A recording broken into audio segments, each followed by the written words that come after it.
انا ارسلنا الیکم رسولا شاہدا علیکم کما ارسلنا الی فرعون رسولا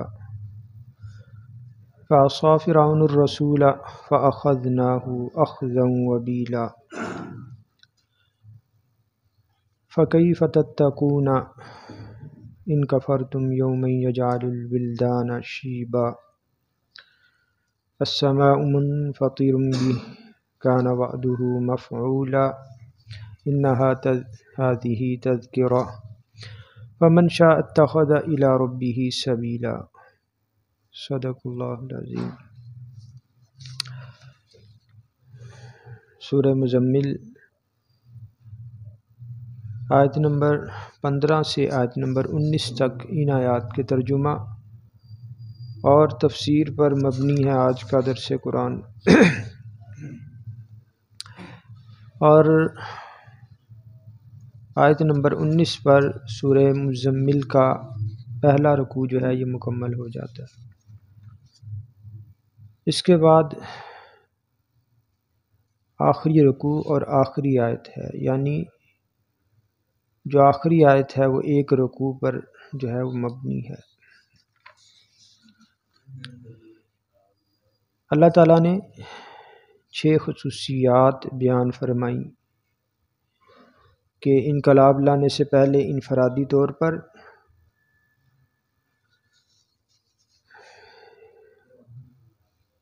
یہ تربیت ہونا ضروری ہے، اس کے بعد پھر جماعت کی تربیت ان 6 بنیادوں پہ، خصوصیات پہ، اور پھر اس کے بعد جو ہے پھر انقلاب کی جو ہے وہ کوشش کی جائے۔ تو یہاں اللہ تعالیٰ نے جو ارشاد فرمایا کہ وَذَرْنِي وَالْمُكَذِّبِينَ أُولِي النَّعْمَةِ وَمَهِّلْهُمْ قَلِيلًا، آیت نمبر 11 سابقہ آیات میں سے۔ اس کا معنی یہ کہ ابھی ان کفار پر کوئی یلغار نہیں کرنی، بلکہ انہیں جو ہے ایک وقت تک، جب تک اللہ کی ذات کو منظور ہے، یعنی آپ مدینے میں نہیں چلے جاتے، تب تک ان سے کوئی جو ہے وہ ٹکر نہیں لینی۔ اور مدینے جانے کے بعد پھر یہ جہاد کا حکم ہوا، اور پھر اللہ نے فتح مکہ کے جو ہے وہ دروازے جو ہے وہ کھولے۔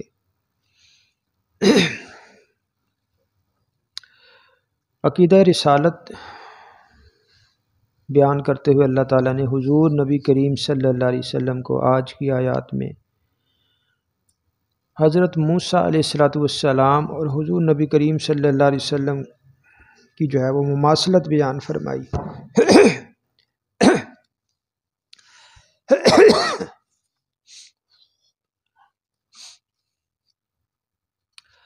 فرمایا انا ارسلنا الیکم رسولا، آیت نمبر 15، کہ بے شک ہم نے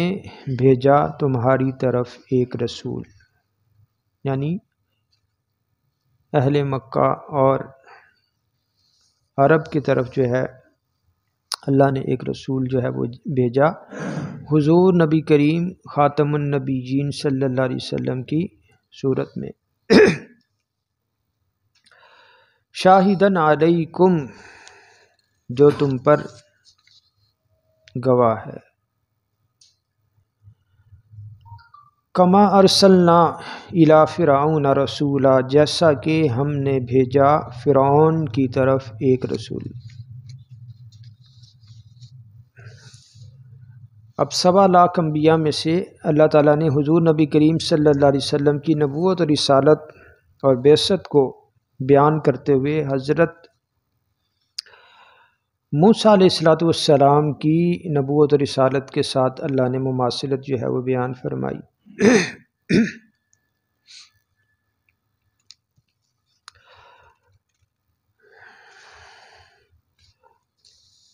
تو نبی صلی اللہ علیہ وسلم کا بطور گواہ مبعوث ہونا آپ کی نبوت رسالت کا یہ کس معنی میں ہے؟ یہ قرآن کریم میں بارہا بہت سے مقامات پہ، خاص طور پہ اللہ تعالیٰ نے ایک مقام پہ فرمایا جئنا من کل امت بشہید، فرمایا ہم ہر امت میں سے ایک گواہ لائیں گے، اور وہ گواہ کون ہوگا؟ وہ نبی ہوگا اپنی امت پر، یعنی نبی، ہر امت کا نبی اپنی امت کے لیے گواہ ہوگا۔ کس طور پر؟ ایمان لانے والوں کے ایمان کے بارے میں بھی، اور جو ایمان نہیں لائے ان کے خلاف بھی۔ جیسے آتا ہے نا حدیث میں، القرآن حجت لک او علیک، قرآن تمہارے لیے حجت ہے یا تمہارے خلاف حجت ہے۔ اگر قرآن کا حق ادا کیا ہوگا تو نجات کے لیے قرآن دلیل بن جائے گا، اور اگر حق ادا نہیں کیا ہوگا تو پھر عذاب کے لیے قرآن جو ہے وہ حجت بن جائے گا۔ اسی طرح ہر امت میں جن لوگوں نے نبی کی نبوت رسالت کو مانا ہوگا، ایمان لائے ہوں گے، اس قوم اور اس امت کا نبی پھر ان کے حق میں گواہی دے گا، اللہ یہ لوگ مجھ پہ ایمان لائے اور تیرے حکم کو انہوں نے پورا کیا۔ اور جو نہیں ہوں گے، جنہوں نے ایمان نہیں لائے ہوں گے، ان کے خلاف پھر یہ گواہی جائے گی۔ تو جئنا من کل امت بشہید وجئنا بک علی ہؤلاء شہیدا، ہر امت میں سے ہم ایک گواہ لائیں گے، اور ان پر یعنی امت محمدیہ پر آپ کو بھی گواہ بنا کر لائیں گے، امت محمدیہ پر بھی۔ اور بعض روایات سے ثابت ہے کہ پھر سابقہ جتنے بھی انبیاء ہیں ان کی نبوت رسالت کے متعلق بھی حضور نبی کریم صلی اللہ علیہ وسلم جو ہے وہ بطور گواہ کے آپ جو ہے وہ کھڑے ہوں گے۔ شاہ عبد القادر محدث دہلوی رحمہ اللہ یہاں انا ارسلنا الیکم رسولا شاہدا علیکم، اس کا ترجمہ جو ہے وہ یہ کرتے ہیں کہ وہ تمہیں بتلانے والا اور آگاہ کرنے والا ہے، یعنی ایسا رسول تمہاری طرف جو ہے وہ بھیجا ہے کہ جو تمہیں بتانے والا اور کیا ہے، آگاہ کرنے والا، تمہیں تعلیم دینے والا جو ہے وہ بنا کر، معلم بنا کر مبعوث کیا۔ قرآن کریم کا مطالعہ کریں تو شاہدن کا جو لفظ ہے، ایک تو یہی سورہ مزمل کی آیت 15، اس کے علاوہ سورہ احزاب کی آیت 45، یا ایہا النبی انا ارسلناک شاہدا ومبشرا ونذیرا، یہاں بھی شاہد کا لفظ۔ پھر سورہ فتح کی 8ویں آیت، انا ارسلناک شاہدا ومبشرا ونذیرا، دو یہ مقام اور ایک یہ تیسرا سورہ مزمل کی آیت جو ہے وہ 15 میں، 3 جگہ اللہ تعالیٰ نے اس کو جو ہے شاہد کا لفظ جو ہے وہ قرآن میں نازل فرمایا اور ارشاد فرمایا۔ تو انا ارسلنا الیکم رسولا شاہدا علیکم کما ارسلنا الی فرعون رسولا، جیسا کہ ہم نے بھیجا فرعون کی طرف جو ہے رسول۔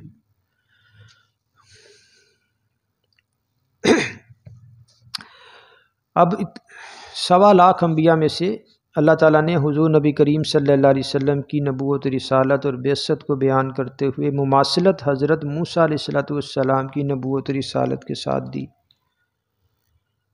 تو اس میں مفسرین کرام چند وجوہات اور مماثلات، خاص طور پر 2 بڑی جو وجہ ہیں وہ بیان کرتے ہیں کہ اللہ تعالیٰ نے موسیٰ علیہ السلام کی نبوت رسالت کے ساتھ نبی صلی اللہ علیہ وسلم کی بعثت کو کیوں جو ہے یہ اس کے ساتھ مماثلت دی۔ فرماتے اس لیے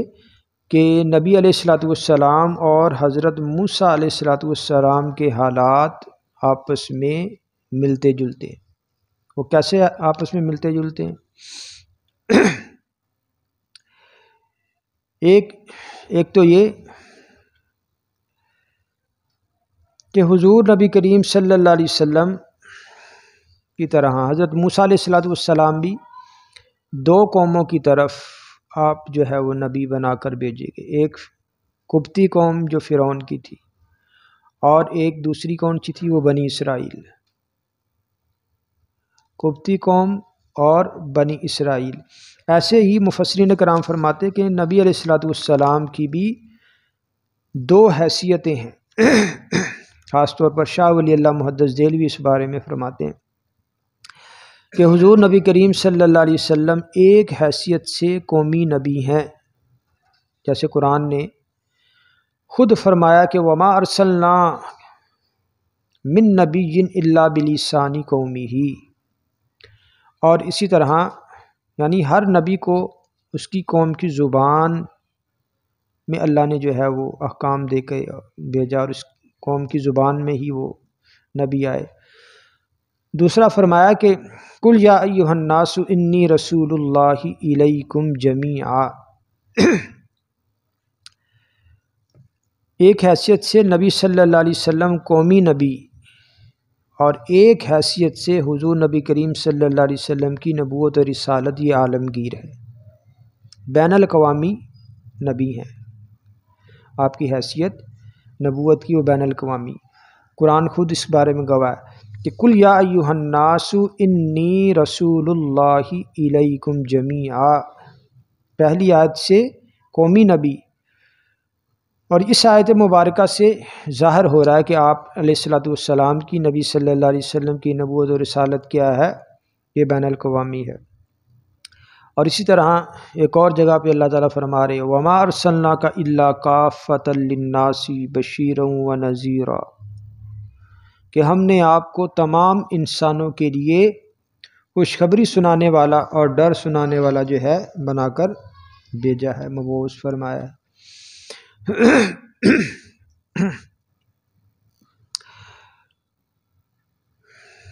پھر نبی صلی اللہ علیہ وسلم کی حیات مبارکہ کو، تاریخ اسلام کو ہم اس کا مطالعہ کرتے ہیں تو قومی حیثیت سے نبی صلی اللہ علیہ وسلم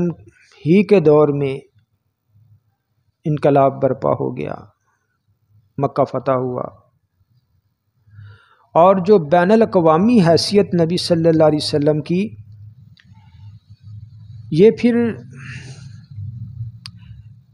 حضور نبی کریم صلی اللہ علیہ وسلم نے ان 6 اصولوں پر جو سورہ مزمل کے شروع میں گزرے، ان کے مطابق جو صحابہ کرام کی تربیت کی تھی،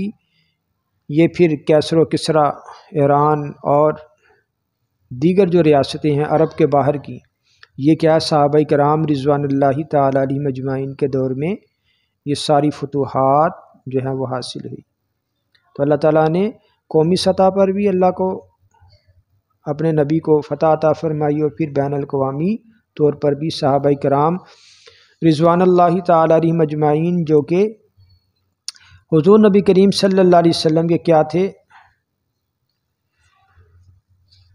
تربیت یافتہ تھے، اللہ نے ان کے ذریعے سے جو ہے فتح عطا فرمائی۔ ایک اس حیثیت سے ہو گئے مماثلت حضرت موسیٰ علیہ السلام کے ساتھ نبی صلی اللہ علیہ وسلم کی۔ دوسری مماثلت کیسے ہوئی کہ موسیٰ علیہ السلام کا مقابلہ وقت کے بادشاہ فرعون کے ساتھ تھا، پھر اس کے وزیر، مشیر، بڑے جناب چودھری، وڈیرے، اس طرح کے لوگ، اس کے درباری اس میں شامل تھے، سارے یہ لوگ، اس کا وزیر حامان، اور اسی طرح قارون کا یہ جو واقعے سارے اسی دور میں آتے ہیں۔ تو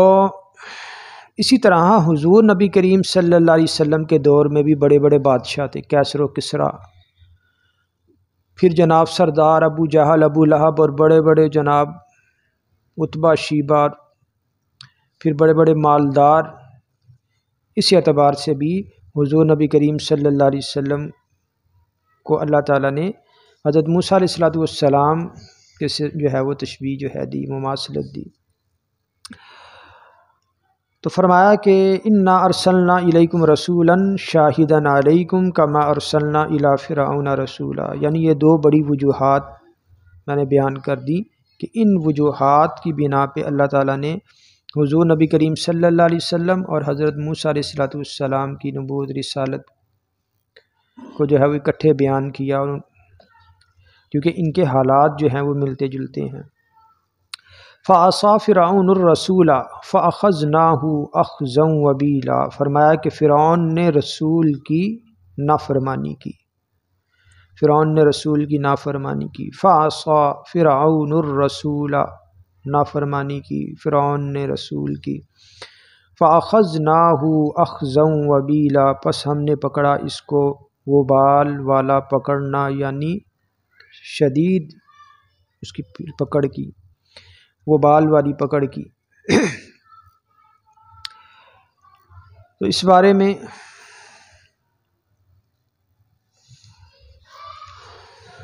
اب وبال والی پکڑ کیسے تھی؟ یہ فرعون پر جو عذاب آیا وہ آپ کے سامنے ہے کہ اللہ تعالیٰ نے اس کے بارے میں فرمایا فَالْيَوْمَ نُنَجِّيكَ بِبَدَنِكَ لِتَكُونَ لِمَنْ خَلْفَكَ آیَةً، اللہ تعالیٰ نے اس کی جو لاش تھی اللہ نے اس کو رہتی دنیا تک کے لیے، آئندہ آنے والوں کے لیے باعث عبرت بنا دیا۔ فَكَيْفَ تَتَّقُونَ إِن كَفَرْتُمْ يَوْمًا يَجْعَلُ الْوِلْدَانَ شِيبًا، جہاں مشرکین مکہ حضور نبی کریم صلی اللہ علیہ وسلم کی نبوت اور رسالت کے منکر تھے، اللہ کی توحید کے انکاری تھے، وہاں یوم آخرت مرنے کے بعد کی جو زندگی ہے اس کے بھی منکر تھے۔ اللہ نے فرمایا فَكَيْفَ تَتَّقُونَ، تم کیسے بچ سکتے ہو، ان کفرتم، اگر تم نے توحید و رسالت کا انکار کر دیا، باس بعد الموت کا، جتنی بھی ایمانیات ہیں، یومن، تم کیسے بچ سکتے ہو اگر تم نے انکار کر دیا اس دن کا، یوم یجعل الولدان شیبا، فرمایا کہ جس دن جو ہے جو دن اپنی شدت کی بنا پہ بچے کو جو ہے وہ بوڑھا کر دے گا، یعنی اس قسم کی اس دن میں شدت ہوگی کہ جس دن وہ دن اپنی شدت کی بنا پہ بچوں کو جو ہے وہ بوڑھا کر دے گا۔ فَكَيْفَ تَتَّقُونَ إِن كَفَرْتُمْ يَوْمًا يَجْعَلُ الْوِلْدَانَ شِيبًا السَّمَاءُ مُنْفَطِرٌ بِهِ، فرمایا کہ آسمان پھٹ جائے گا، دریچے ہو جائے گا۔ قرآن کریم کی بارہا بہت سی آیات میں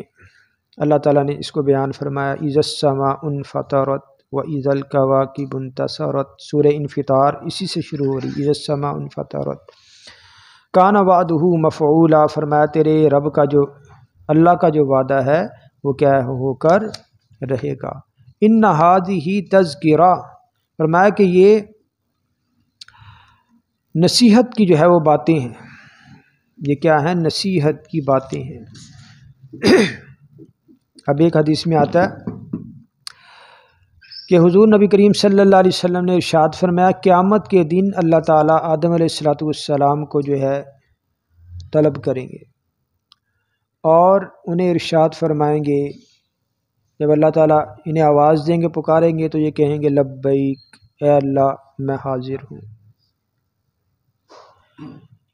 اللہ فرمائیں گے اٹھو اور جہنم والوں کو الگ کر دو، جہنم والوں کو الگ کر دو۔ یہ عرض کریں گے اے مولا کریم دوزخ میں جانے والے کون سے لوگ ہیں، کتنے لوگ، کتنوں میں سے کتنوں کو الگ کروں؟ حکم ہوگا 1000 میں سے 999، 1000 میں سے 999 کو جو ہے الگ کر دو دوزخ کے لیے۔ اب نبی صلی اللہ علیہ وسلم آپ یہ ارشاد فرما رہے تھے آخرت کے قیامت کے احوال، جب آپ نے یہ ارشاد فرمایا تو صحابہ کرام پریشان ہو گئے کہ کل مخلوق کی اتنی کثرت دوزخیوں کی ہوگی، تو نبی صلی اللہ علیہ وسلم نے فرمایا ایمان والو تم پریشان نہ ہو، کیونکہ اس تعداد میں جو 999 جہنمی ہوں گے اس میں یاجوج ماجوج بھی شامل ہے، انسان تو انسان، یاجوج ماجوج بھی شامل ہیں، اور فرمایا ایک انسان کے مقابلے میں یاجوج ماجوج کی 999 تعداد ہے۔ تو یہ بھی انسانوں کے ساتھ کیا جہنم کا ایندھن بنیں گے۔ اب آپ اندازہ لگائیں کہ تقریباً 6 کروڑ کے لگ بھگ جو ہے وہ آبادی ہے، اور اکثریت کیا ہے وہ کافر ہیں جی، ہاں 6 ارب، اور جو ہے مسلمان کتنے، کوئی 1.5 ارب ہوگا، تو کیا ہے اکثریت کیا ہے یہی سمجھ آ جاتا ہے، اکثریت آبادی کافر ہیں تو جہنمی بھی جو ہے وہ اکثریت میں ہیں، اور مسلمان جو ہیں اقلیت میں یہ کم ہے۔ تو اللہ نے فرمایا کہ السماء منفطر بی، آسمان جو ہے پھٹ جائے گا اس دن، اذا السماء انفطرت کان وعدہ مفعولا، اللہ کا جو وعدہ ہے وہ ہو کر رہے گا، ان ھذہ تذکرہ، یہ جو ہے نصیحت کی باتیں ہیں، فمن شاء اتخذ الی ربہ سبیلا، اب جو چاہے بنائے اپنے رب کی طرف راستہ۔ سورہ بلد میں اللہ تعالیٰ نے فرمایا وَہَدَيْنَاهُ النَّجْدَيْنِ، ہم نے دونوں راستے جو ہے وہ بتا دیے، نیکی کا بھی بدی کا بھی، ایمان کا بھی کفر کا بھی، جنت کا راستہ ہی بتا دیا، جہنم کا بھی راستہ بنا جو ہے بتا دیا۔ تو فرمایا فَمَنْ شَاءَ اتَّخَذَ إِلَىٰ رَبِّهِ سَبِيلًا، اب جو ہے جو چاہے وہ اپنے رب کی طرف جو ہے راستہ بنا لے، اللہ نے جو ہے وہ بندے کو اختیار بھی جو ہے وہ عطا فرمایا ہے۔ اب ان آیات میں اللہ تعالیٰ نے حضرت موسیٰ علیہ السلام کی نبوت اور رسالت کو اللہ نے بیان فرمایا، تو علامہ ابن جوزی رحمہ اللہ نے حضرت عبداللہ بن عباس رضی اللہ تعالیٰ عنہ سے نقل کیا ہے کہ موسیٰ علیہ السلام اور حضرت عیسیٰ علیہ السلام کے درمیان 1700 برس کا فاصلہ ہے، حضرت موسیٰ علیہ السلام اور حضرت عیسیٰ علیہ السلام کے درمیان 1700 سال کا، اور فرماتے ان 1700 برس کے عرصے میں صرف بنو اسرائیل میں سے 1000 انبیاء علیہ السلام اللہ نے بھیجے، اور اس کے علاوہ بھی اللہ نے بنو اسرائیل کے علاوہ بھی اللہ نے کچھ انبیاء مبعوث فرمائے، اور حضرت عیسیٰ علیہ السلام کے آسمان پر اٹھائے جانے کے بعد تقریباً 569 برس کے بعد